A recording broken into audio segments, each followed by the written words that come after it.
JIRI KALFAR and welcome to my studio.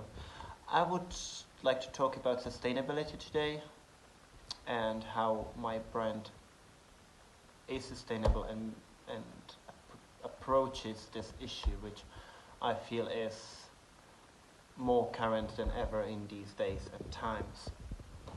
So we work on different bases. Firstly, we do everything in-house, locally. We do not use any external factories, which means we cut down on emissions, we cut down on productions and resourcing from different continent to different continent. We do not have to fly our fabrics in. Everything which happens basically happens very much here in that space. We do not do wholesale, not because we could not, but for the simple reason that to me it creates a stock, and stock to me is a waste. If you don't sell it, what's gonna happen to it? How you can do it again? So my latest collection is actually not here because it got stuck in London. I mean, it's there with my publicist, and we can't, due to COVID and the situation which is nowadays, we can't really keep on sending clothes there and back. So I'm gonna show you my Spring Summer 20, which is right here behind me. What you can see is everything from evening gowns,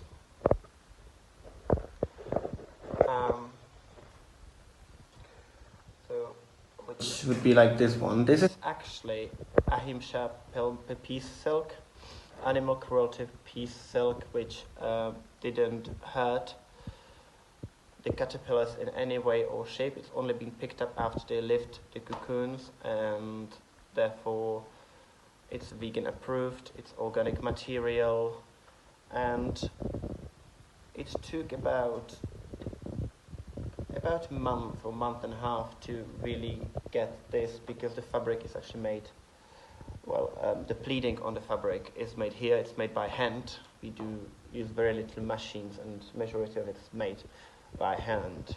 So our embroidery goes here as well. That's from a local manufacturer as well, Preciosa, which is made about 50 kilometers away from here.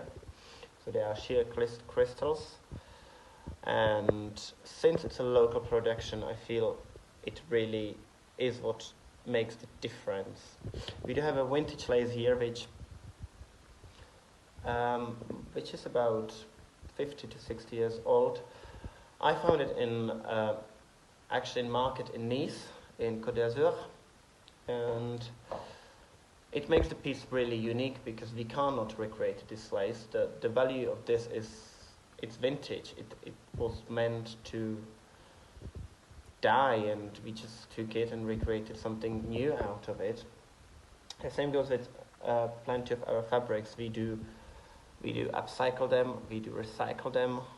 I'm not afraid to use the same fabric once again, or if it's non-sustainable fabric, then all my samples are being upcycled. I mean, if I have a dress hanging here, you're probably gonna see that back in my collection in like 1 or 2 years, when I'm gonna completely take it apart, bit by bit, sleeve by sleeve, and just change it. I don't like for it to just hang here. I think it should have a new life, and it should just go back to live again. So our principles in sustainability are upcycling of old garments, recycling of fabrics, it's zero waste, made locally and made in-house. It is using biodegradable materials such as kapok, bamboo, banana peel, all that can be made into threads and potentially into fabrics. Our policy is to be fully vegan, which means if we use a silk, it's going to be a piece silk. It's non-harming. We do not use any leather, fur, or anything like that, which I find is really, really important. We do actually use a mushroom leather, which I find has a very similar qualities, but it just doesn't hurt the animals. I don't think in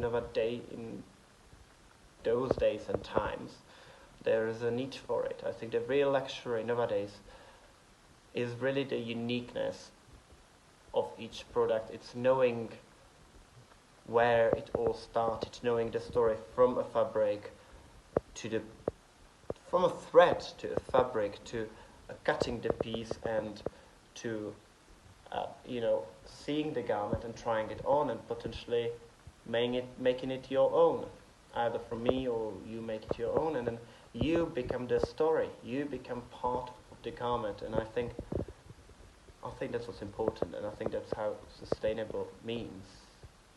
It doesn't need to be boring, it's a part of story, and it's a part of changing the world.